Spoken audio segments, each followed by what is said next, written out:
When I returned from my trip, I found that my house had burned down. Although David, who was on the second floor, was rescued, he suffered severe burns all over his body. At the hospital that rushed to help, David was wrapped in bandages from head to toe, lying in bed. As I was crying, Linda lashed out at me with harsh words. Kathy, didn't you just shout a good job in your heart? You can rebuild the house with insurance, and you're safe, aren't you? I couldn't believe my ears. After all, everyone else's houses are stylish, and ours was just an old shabby house. I always thought it was embarrassing. See, it's good that it burned down, right? Linda's laughter echoed through the hospital room filled with the smell of disinfectant. I glared at Linda's smug profile with anger. I knew you set the fire. I'll never forgive you. Just watch, I'll make you regret this. I'm Kathy, a 63-year-old housewife. While managing the accounting for the small-town factory left by my husband, I'm keeping busy and fulfilled. My son, David, lives in a rental apartment in the same city with his wife Linda and their daughter Sophie, and they visit me during the holidays and vacations. My daughter-in-law Linda is kind and often looks out for me, especially since I lost my husband last year. David, who defied his father's wishes to take over the factory and left home after graduating high school, seemed to have been hopping from one part-time job to another even after turning 20. Linda, who met David while working at a restaurant, did not blame him for being a temp worker and kept a warm eye on him. When they decided to marry, I was filled with gratitude, thanking her for marrying my unsuccessful son. Sophie is a beauty, much like her mother, and is quite the responsible one despite being only 9 years old. She visits occasionally when I'm off work, and we spend delightful times baking sweets and chatting. I thought I'd keep things cordially tense with my son's family. Just as I thought this, David, who rarely calls, suggested they move in. Must be lonely by yourself, right? Why not live with us? I appreciate the offer, but I'm not interested in living together. No need to be tough. Having us and Sophie around would distract you from loneliness, wouldn't it? I'm not lonely at all. So, we're moving next month. I said I'm not interested in living together. Despite my refusal, the following month my son's family moved in. Well, living with my adorable granddaughter and kind daughter-in-law isn't so bad. That was how I felt until I was shocked by Linda's true nature. I'm home. As I opened the front door, there stood Linda, commanding the entranceway again today. She thrust a speck of dust she picked up with her fingertips at me and scolded me in a shrill voice. There was dust in the corner of the stairs. I rushed cleaning before going to work, so I must have left some dirt. Then you should wake up earlier. I can't invite mom friends over to such a shabby, dirty house. That ticked me off.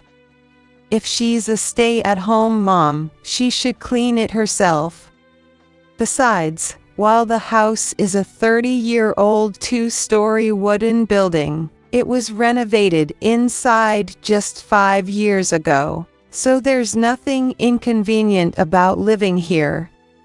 Linda, I work, and even preparing meals for 4 is hard enough. As we agreed when moving in, I need help with the cleaning and laundry. Linda's eyes narrowed at my words. What?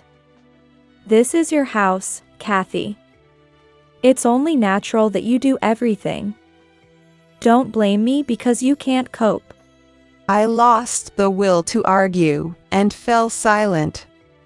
I thought she was a gentle and lovely young woman, but she was completely pretending.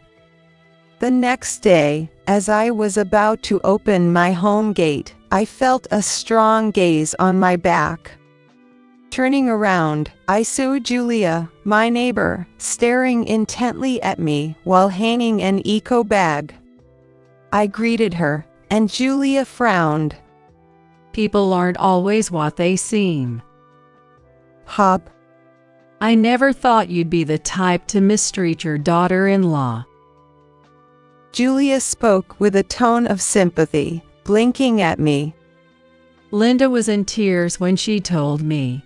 She said you don't feed her properly, and that she gets yelled at if she doesn't keep the house spotless, and that it's shameful for a daughter-in-law to work, so you've stopped her from working.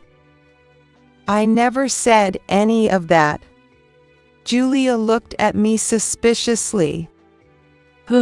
I believe you, Kathy, but squashing rumors is tough. It's even reached the Homeowners Association president. That explains why neighbors have been acting weird lately. Quickly walking away when we lock eyes or suddenly disbanding their conversations when I approach. It must be Julia, the gossip, who's been spreading these tales for fun. As I watched her leave, I entered my house feeling down. We had agreed to split the utility bills and groceries equally between our households. Despite agreeing on this before moving in together, 6 months into cohabitation, my son and his wife still refused to contribute to the living expenses. Even after I requested Linda to pay on my son's payday, she always found an excuse to delay. Linda, I sent you a breakdown of the living expenses a week ago on your cell, didn't I? Oh, I forgot to withdraw the money. I'll pay later, just cover for me now. She replied nonchalantly, but the next month arrived without any payment from her. After 6 months of this, I finally confronted my son. I've been covering for you guys for half a year now. David, are you even giving Linda the money? Quit nagging. I said I'd pay, so I'll pay. We're rich, so stop being petty, he snapped back. In a rare moment of boldness, I retorted. Sure, we have your dad's inheritance, and I'm still working, so I could manage without your contributions, but we agreed on this, David. If you can't pay, Linda should at least explain why. What an egg you are. What did you say? I'm home. Sophie's voice interrupted us as she returned from tutoring.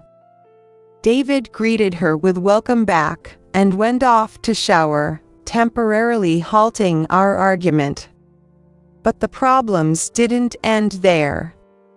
Soon after moving in, Linda began dressing up extravagantly on weekend nights and going out, telling Sophie and me to keep it a secret from David. David would go out drinking with colleagues until late. It seems she thought she wouldn't get caught if she returned home before her husband did. Honestly, if they have money for that, they should just pay their living expenses.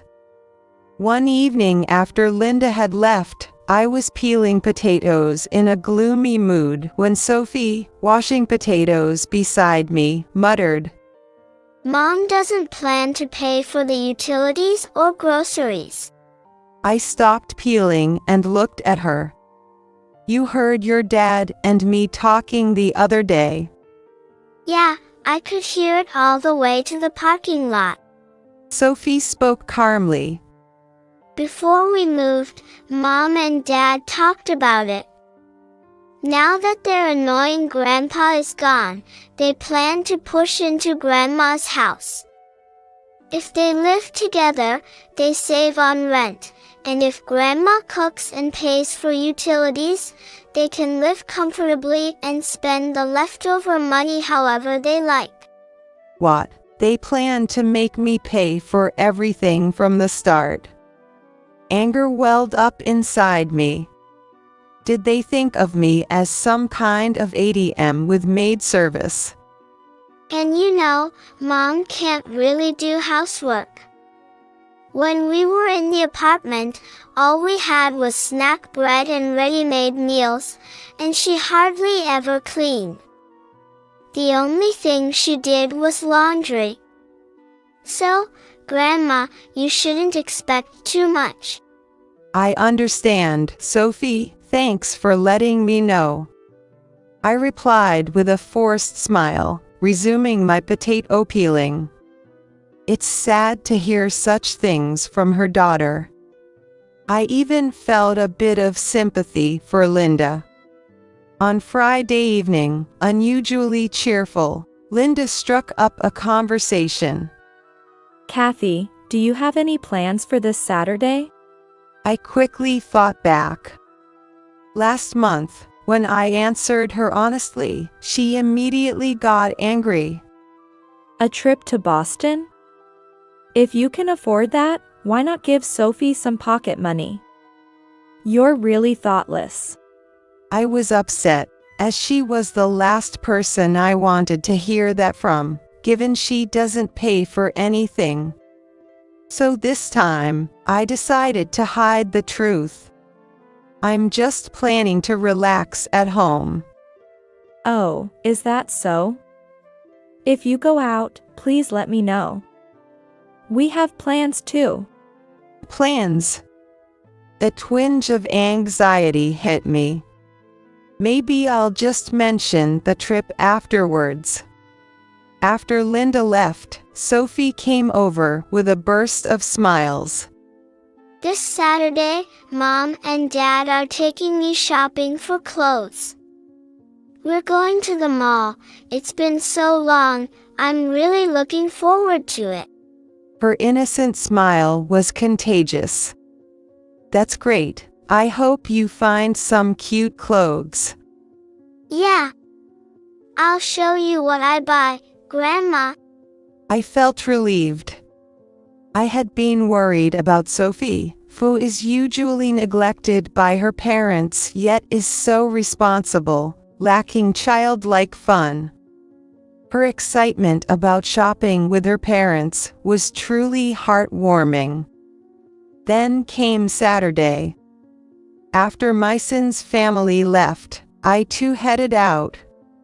It was a day trip to a seaside spa. A delightful lunch full of seafood at a beautiful hotel, and a relaxing soak in an outdoor bath overlooking the sparkling ocean seemed to wash away all my accumulated stress. Stepping off the train, I walked home with a light step. As I neared my house, I noticed a crowd of people. Beyond them, police cars and fire trucks were parked, and yellow tape was strung up with several firefighters and police officers standing around.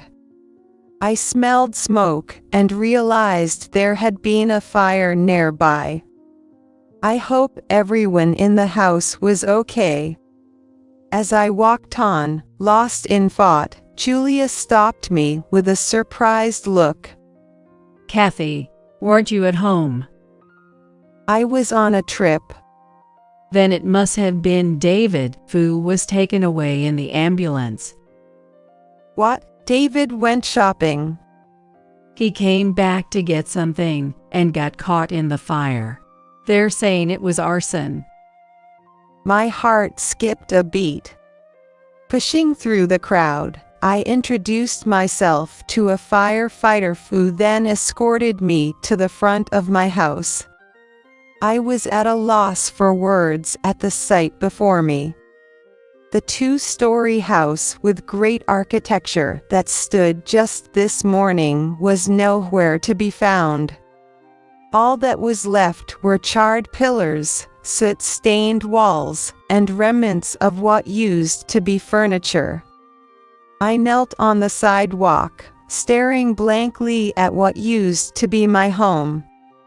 A police officer, seeing me in a daze, cautiously approached. Kathy, I heard you were on a trip? Yes. We'll need to talk more about this tomorrow. Can you give me your contact information? I gave them my cell number as asked. Your son was caught in the fire, but fortunately, he is conscious. Are you aware of which hospital he's at? No, please tell me. The fire had not spread to the garage, so the car was safe. As I looked up directions to the hospital on my cell phone, I received a call from Linda. I heard you were severely injured in the fire. Kathy, are you okay? I was on a trip though. Silence followed on the other end of the line. You were at home all day today, right? I suddenly decided to go to the hot springs. It was David who was taken away. Julia must have mistaken him for me because our hairstyles and hair colors are similar. We were supposed to meet at 4 in front of the station, and I thought he wasn't coming back, but he was at home, that idiot. Did he get the day wrong? What? Never mind. Which hospital is it? I'll bring Sophie along. Her tone, seemingly unconcerned for her husband, felt off to me. Even if we usually don't get along, he's still my important son. I rushed to the hospital, explained the situation at the reception, and hurried to the ward. Seeing David lying on the bed, tears spilled from my eyes. Being caught in a fire must have been hot and painful. His body was wrapped in bandages, looking almost like a mummy. After a while, a doctor appeared and explained his condition and the treatment going forward. David had severe burns all over his body, but was not in life-threatening condition. He would need a skin graft using his own skin, and would have to stay in the hospital for about 6 months. Soon, Linda and Sophie arrived. Sophie quickly filled with tears and choked on her words, "Daddy." She knelt by the bed and sobbed quietly next to Linda, who glared down at David with a fierce look. Suddenly turning to me across the bed, Linda snapped, I stressed that you should let us know if your plans change. Why did you go out on a whim? "Do I need your permission to go out now?" Originally, it was supposed to be you in that bed with severe burns, not David. Don't you feel bad for him? I couldn't accept being blamed like this. Then Linda flashed a spiteful smile. Kathy, didn't you just shout a good job in your heart? Once the insurance comes through, you can rebuild the house, and you've escaped any trouble. Anyway, it must feel good to have that old shack gone, right? I couldn't believe my ears. The house, filled with memories of my late husband, had been left to just pillars and walls after burning down when I returned. Could she not imagine how shocking this was for me? Taken aback, Linda continued to blabber. Everyone else's houses are stylish, and ours was just an old rundown house. I always thought it looked disgraceful. See, it really was better that it burned down, right? Mom, why would you say something so awful? Oh, it's just the truth. Sophie, it was smart to move our things to the hotel. We're really lucky. Linda's loud laughter echoed through the hospital room, filled with the smell of disinfectant. Unable to argue in the hospital, I clenched my fists and gritted my teeth to hold back my anger. Then David, who appeared to be sleeping, groaned. Yes, even though he was wrapped in bandages all over, David was conscious. He slightly moved his mouth and said in a low voice, Linda. What? Linda bent down to hear David's whisper. His whisper changed her expression. Okay, I understand. Leave it to me. Linda then turned to Sophie and me, suggesting it was time to leave. As I walked out of the hospital room and down the hallway, I pondered what might have been discussed between David and Linda. What exactly David and Linda discussed remains a mystery, but I caught only a few words. Ruins and gold. In truth, I inherited gold bars as part of my husband's estate. They are stored in a bank safe deposit box, but I have not disclosed their exact location to David. Believing the gold was in our home safe, David must have slipped away during shopping to break into our house while I was gone. Being unaware to that, could it be Linda, who took a different course of action from Sophie after all, who started the fire? From the shopping mall to our house is a 15-minute drive. If Linda had set a time to meet with Sophie and taken separate actions, it would have been possible for her to start the fire.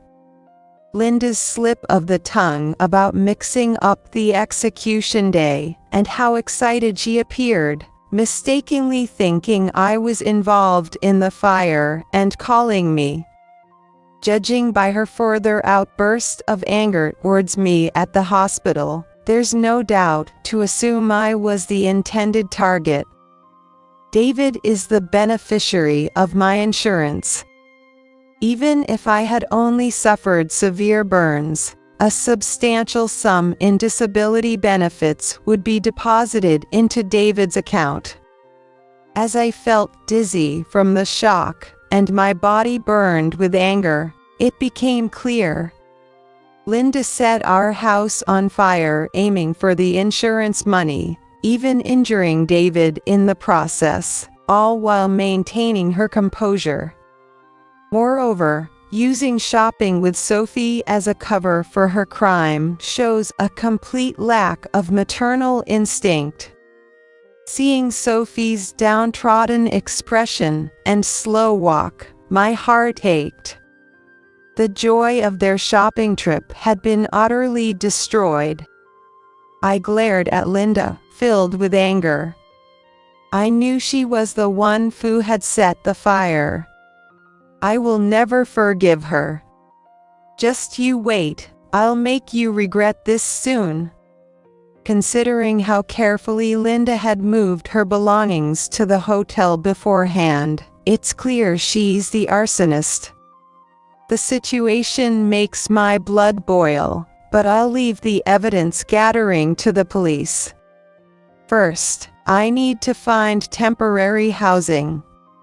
Before I could call, the president of my husband's factory called to check on us. When I explained the situation, he immediately arranged for 3 weeks of paid leave and started the process for me to move into company housing.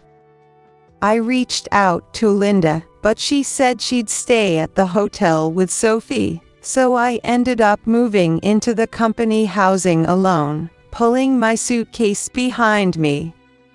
After contacting the insurance company, I stopped at a big supermarket on the way back from the hospital to buy ready meals, underwear, and bedding. When I got home, I postponed unpacking, heated up the meal in the microwave, and ate. As soon as I felt full, the tension broke, and exhaustion overwhelmed me. Grateful for the furnished room, I arranged the bedding and lay down. Without even changing, I fell asleep immediately.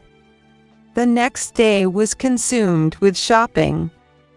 Since everything was destroyed in the fire, I had to buy kitchenware, clothes, and more.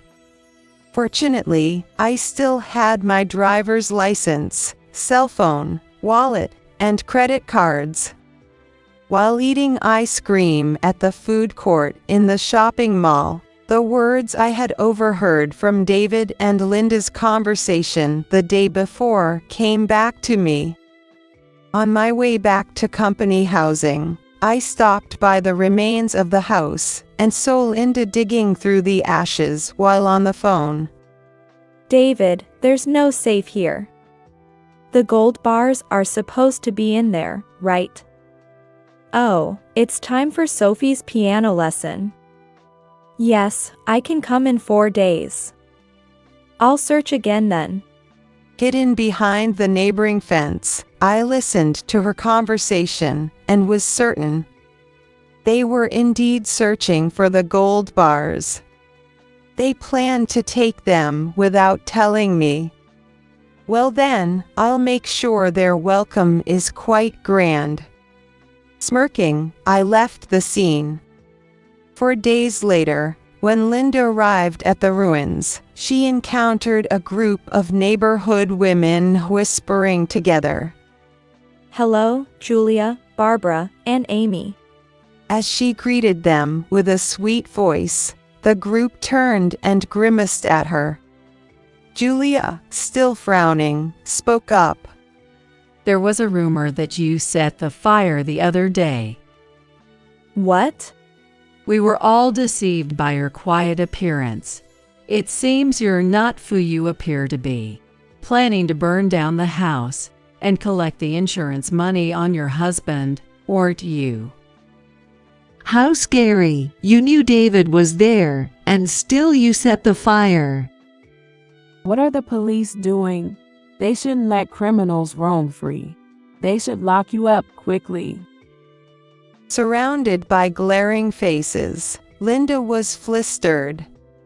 Thanks to her usual charm and playing the poor daughter-in-law tormented by her Kathy, she had won over the residents, but now they had turned against her.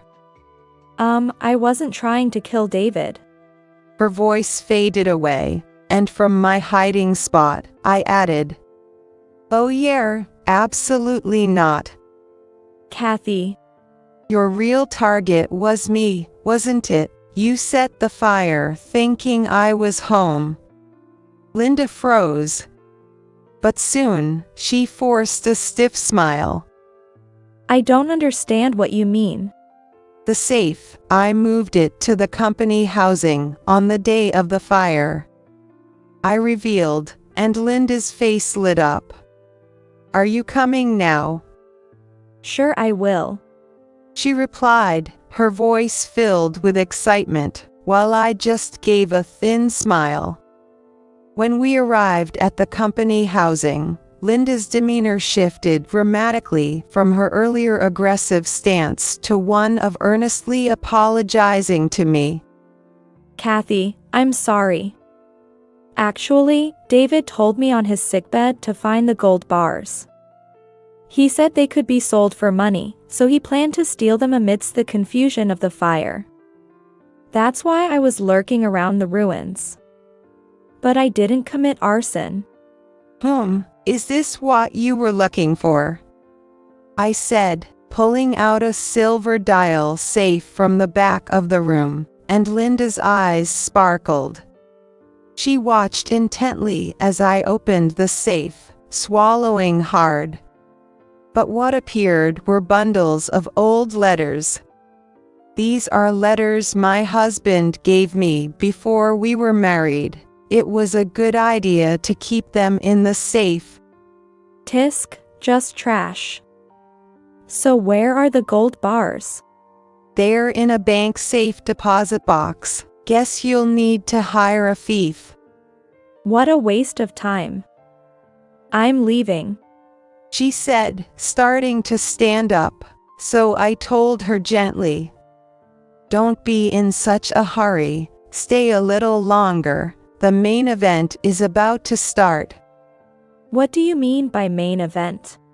In front of a visibly annoyed Linda, I flipped a large brown envelope upside down. Countless photos spilled onto the living room table. Linda let out a small scream and covered her mouth. Understandably, since the photos showed her enjoying the nightlife. There she was, arm in arm with a host, happily walking through the night district and entering a host club with several high-end shopping bags. Speaking of which, Linda, I heard you were quite the troublemaker back home. Did you have all that investigated? Our company's second factory is in your hometown. You used to get into all sorts of trouble, breaking signs in the shopping district, smashing windows of stores and factories. That's ancient history. I've forgotten all about it. Linda retorted, defiantly lifting her chin. Oh, really? But these are recent, aren't they? I pointed out, lining up a few photos and tilting my head. Strange, isn't it? You're a stay-at-home mom. Where do you get the money for these night outs? Could it be from David's card? Linda then looked desperate and pleaded with me. Please, don't tell David. If he finds out I've been using his card and even getting into debt, he'll definitely divorce me. Oh, so that's why you set the fire, trying to burn me along with the house. How terrible. I said mockingly, and Linda's face twisted into a furious expression. Burning you was the quickest solution. Either I get the insurance money, or, even if it fails, there's still the disability benefits. Seriously, that old house is so ugly, it makes me sick to live in it. Rebuilding it would probably make your deceased husband happy, right? At her mocking laughter, I lost my patience. I stared directly into Linda's eyes and stated firmly. That house was rebuilt when David was born. My husband and I decided to redesign it with a spacious balcony and classic American-style rooms that suited us. A freeloader like you has no say in it. A vein popped on Linda's forehead. I'm going to the bathroom. Don't leave yet. I insisted, heading toward the bathroom. As soon as I closed the bathroom door, I heard a sharp male voice. Hey, what are you doing? Rushing back to the living room, I found Linda being restrained by two men in suits. A bottle of pills rolled out of Linda's hand onto the floor. Haffy's coffee was spiked with a sleep inducer. We are arresting Linda Morgan for assault with intent to harm. Wait. Why are there detectives in the next room? Of course, there are. I couldn't risk being alone with an arsonist. I said, shrugging. Linda glared at me with piercing eyes. Should I take your earlier statement as a confession? I didn't say I set the fire. Then, let's discuss any additional crimes at the police station. Additional crimes? Linda looked confused. I smiled at her. Remember the mischief from your youth. At 18, you broke the window of a factory, remember? Oh, that shabby factory? It's our second plant. The window you broke damaged vital equipment, causing the factory to shut down for a week, and incurred significant losses. I explained in detail. At the time, we couldn't pinpoint a suspect, but thanks to the detectives doing some digging in your hometown this time, we identified you as the perpetrator." Linda's expression stiffened. That was over 10 years ago. The statute of limitations for claiming damages is 10 years, and it's still valid until the end of this year. I informed her with a broad smile.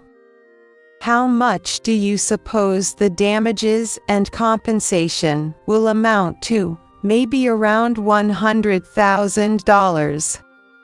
$100,000. I can't pay that much." Linda's face turned pale, and she began to tremble. The detective handcuffed her. Linda Morgan, you are under arrest for assault. As Linda was led away, I breathed a sigh of relief. The plan of the couple, David and Linda, unfolded just as I had imagined. They went out to the shopping mall as a family, setting separate times to meet up with Sophie, acting independently. It was unexpected for David, who first left under the pretense of going for a smoke, to go home for the gold bars. According to the plan, Linda spread kerosene on a stack of newspapers in the parking lot and set it on fire. David, who had mistakenly believed the execution date was a week later, found himself inadvertently involved. Linda, the actual arsonist, faced charges for attempted murder by arson, assault for putting a sleep inducer in my coffee, and for vandalism from 10 years ago. I wanted the money back quickly, so I settled for $50,000 in compensation and allowed Linda to reintegrate into society. Linda, burdened with a massive debt of $160,000, $10,000 for misusing David's credit card, $50,000 borrowed from the credit card company for the settlement, and $100,000 for the old vandalism, works from morning till night at our factory to pay it off monthly. She says she'll never be able to pay it off in her lifetime, apparently crying during work. David, who conspired with Linda and planned to split my insurance money, was arrested after his discharge from the hospital. I withdrew the complaint for a settlement of $50,000 and had him work at our factory. The factory environment, harsh in summer and freezing in winter, must be tough for David, who used to switch jobs whenever he felt uncomfortable. However, when I threatened him with the possibility of prison, saying, "Do you want to go to jail? I can file the charges again," he calmed down. David, furious about Linda's misuse of his credit card, but aware that divorce would incur additional living costs, continues to live with her in the factory's company housing, despite their frequent arguments. With the insurance money from the fire, I bought an apartment near Sophie's elementary school, where we both started living. David and Linda keep pestering to see Sophie, but since she says she doesn't want to meet them yet, their reunion seems to be in the distant future. The money from Linda's monthly payments for the property damage goes into the factory's funds. Sophie, though separated from her parents, shows no signs of loneliness and is happily attending school. When I'm busy, she helps by cooking meals like chicken soup or stew, or by doing the shopping.